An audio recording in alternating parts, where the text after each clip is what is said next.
I wanted to come out while I was at Hampton. I wanted to know that I didn't live a lie while I was in school. My name is Byron Perkins.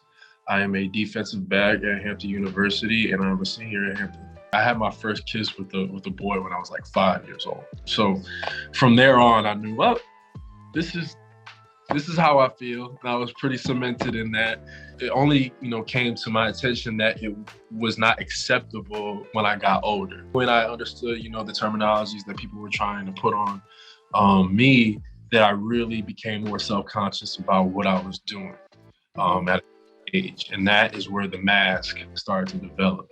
I really wanted to do it on Instagram because I know so many people via Instagram that are under the ideation that I lived a certain lifestyle when in fact that wasn't true. So instead of lying to those people any further, I decided, let me post it on Instagram, let me post it on Snapchat. Being gay is perceived to be more taboo in Black culture, in the Black community, let alone at an HBCU. HBCU, they're known to be a lot more conservative in regards to LGBTQI plus people. Luckily for me, my teammates had my back, so we were like a band of brothers.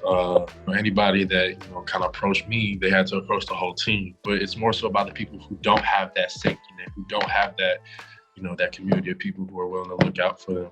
Since coming out, it's been nothing but, in my opinion, overwhelming support. Not only for my transition, from being closeted to coming out, but just from a teammate standpoint, my family, my friends, everybody's showing me nothing but undying support, and that's really been the most important thing to me, is just being able to be authentically myself to the people who are closest to me and the people that I'm around every day. A lot of people have, came to me and DM'd me personally and said, hey, I look up to what you've done. A lot of people have, confided in me that they feel the same way, other athletes and other programs. So in a lot of ways, I have become a safe haven, to some people, and not even that, but a symbol to others in regards to who they want to be. And I think that in a lot of ways, I was able to help people that were struggling, with themselves at other programs and other universities, or just in regards to people who are just playing sports and trying to find their identity or their sexual orientation.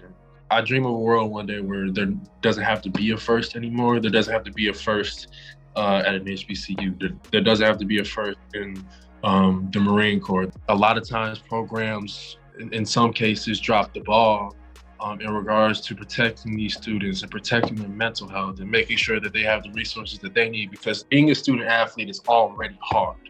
So juggling academics, juggling sports, juggling a social life, and now juggling the social insecurity of your sexuality or what you identify as, adds a whole nother layer to what is already stressful, because college is stressful. So I think that these universities and these colleges need to give more resources to athletes, not just gay athletes, but just athletes in general that are struggling mentally and that need the support and the care, because we are sometimes objectified for our athleticism. We are sometimes seen as a commodity, but we're students and we're student athletes. We're people.